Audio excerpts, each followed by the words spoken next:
Здравствуйте, уважаемые телезрители! В рамках программы «Разъяснение по проекту Конституции» мы продолжаем детально рассматривать предлагаемый проект основного закона. Что нового в данном документе? Почему были введены те или иные инновации? Мы попытаемся найти ответы на эти вопросы.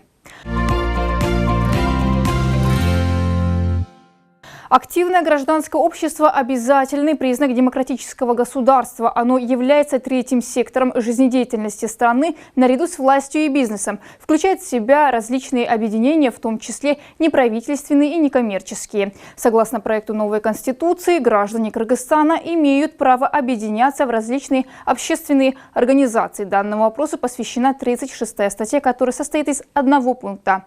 Каждый имеет право на свободу объединения. Объединение это может быть и в разных категориях. Да? Это объединение граждан Кыргызской Республики может быть направлено для того, чтобы поднимать какую-то проблему у нас в государстве. Да? Это может быть экономическая проблема, это может быть и духовно-культурные проблемы.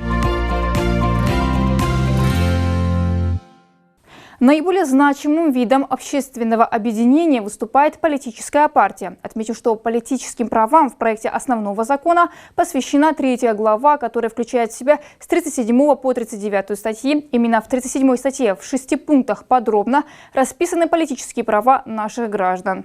Статья 37. Граждане Кыргызской Республики имеют право избирать и быть избранными в государственные органы и органы местного самоуправления, а также участвовать в референдуме. Граждане Кыргызской Республики имеют право участвовать в управлении делами общества и государства как непосредственно, так и через своих представителей.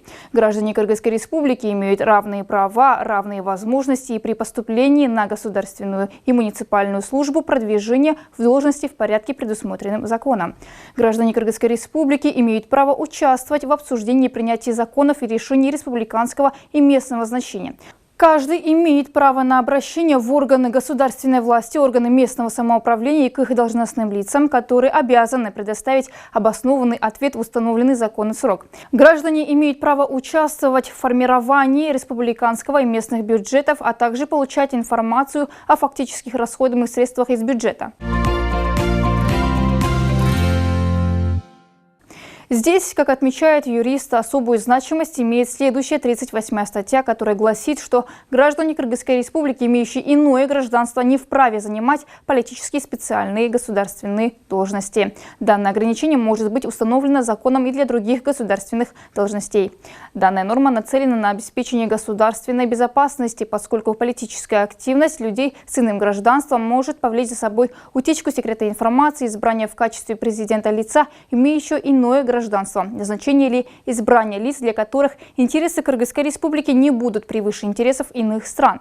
Иностранные граждане, да, если мы имеем в виду, то именно по содержанию данной статьи, кто знает, они с какой целью могут работать именно в органах государственной власти. И поэтому для обеспечения государственной безопасности это должна быть основная и главная цель нашего государства. Почему? Потому что она может быть и подрывать конституционное устройство. Она может быть и нарушать права и свободы человека, гражданина. Да? Поэтому эта норма имеет именно особое значение в проекте Конституции. Следом по логике в следующей 39-й статье прописан закон о митингах. Каждый человек имеет право принимать или не принимать участие в том или ином митинге. Никто не вправе принуждать кого-либо к участию в мирных собраниях, организациях, которые определяются законом. Каждый имеет право на свободу мирных собраний. Никто не может быть принужден к участию в собрании. В целях обеспечения проведения мирного собрания каждый вправе подать уведомление в государственные органы или органы местного самоуправления. Организаторы и участники мирных собраний не несут ответственности за отсутствие уведомления о проведении мирного собрания, несоблюдение формы уведомления, его содержания и сроков подачи. Организация и проведение мирных собраний определяется законом. Если митинги они проводят мирно, не входя за пределы, например, за рамки законов, которые предусмотрены, да, это положительная сторона. А то, что было что во время выборов, когда они принуждают, да, на митинг государственных служащих, это уже нарушение, конечно же, если будут наблюдаться такие моменты, то тогда надо предусмотреть определенные именно виды наказаний, налагать согласно именно предусмотренные уголовным законодательством.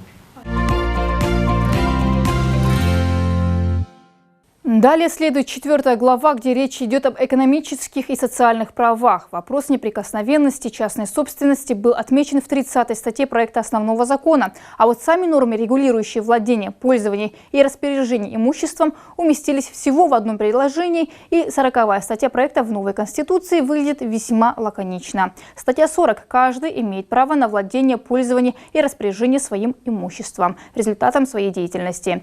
Вот как раз данная статья, 40-я статья в проекте Конституции, характеризует, что граждане Кыргызской республики, они должны свободно владеть, пользоваться и распоряжаться своим имуществом. Именно почему? Потому что у нас, во-первых, это рыночная экономика, и как рыночная экономика, каждый человек или каждый гражданин Кыргызской республики должен свободно именно могут распоряжаться теми имуществами, которые они владеют.